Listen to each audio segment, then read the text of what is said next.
Pensa comigo aqui no seguinte cenário. Nós temos a Páscoa. Chegou finalmente a Páscoa e estão todas as crianças reunidas. E aí você tem vários tipos de ovos de Páscoa. Mas um desses ovos de Páscoa está envenenado. Você não acha maldoso deixar esse ovo de Páscoa envenenado no meio dessas crianças? E aí esses dias eu tava lembrando de Adão e Eva e eu tava tentando pensar em alguma forma de montar uma historinha para vocês entenderem por que eu acho isso perverso. Sim, a história de Adão e Eva é uma história perversa. Pensa comigo um pouquinho. Adão e Eva, assim como essas crianças, não tinham maldade. Ou pelo menos na prática não teriam maldade. Porque elas não teriam tido o contato direto com a maldade. Então o fruto proibido, tecnicamente, foi exatamente isso. Esse primeiro contato com a maldade. Outras interpretações do cristianismo podem dizer sim, mas eles já tinham sim algum contato com a maldade. Mas não é disso que eu tô falando aqui, não é? Ah não, mas Deus já tinha avisado que eles não poderiam comer daquele fruto. Ok, mas vamos de novo voltar para o nosso exemplo das crianças. Você pode avisar, ó, um desses ovos de Páscoa aqui, esse em específico, está envenenado, não comam. O que um adulto prudente deveria fazer nesse caso? Retirar dali aquele ovo de Páscoa envenenado.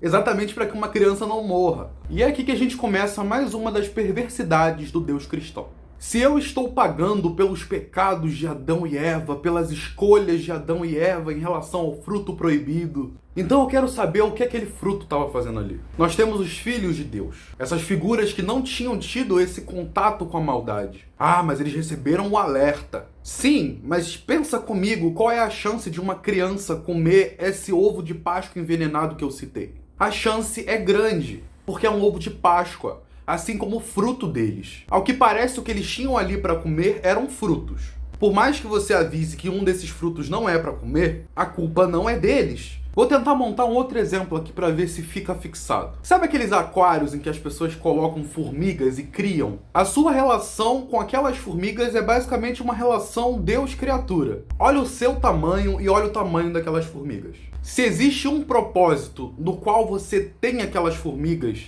um propósito do qual você criou essas formigas, e se essas formigas se desviam desse propósito, a sua relação criador e formigas é muito mais complexa do que simplesmente dizer que não pode fazer algo. Afinal de contas, olha o seu tamanho e olha o tamanho delas. Olha a noção de consciência que você tem e olha a noção de consciência que as formigas têm. É no mínimo curioso você não pensar que as formigas vão ter desejos em fazer coisas diferentes dos propósitos pelos quais você está criando aquelas formigas. Então Adão e Eva, além de ser uma história sobre perversão, é uma história sobre um controle que nunca existiu. E se a mensagem aqui é obedeça e não coma o tal fruto, eu queria muito saber qual o propósito desse fruto estar presente e estar disponível para ser escolhido. Ah, mas o livre-arbítrio. No próximo vídeo eu vou estar falando um pouco sobre essa outra perversidade que é o livre-arbítrio. O spoiler é que ele não existe, mas enfim, vou ficando por aqui, viu? Tchauzinho!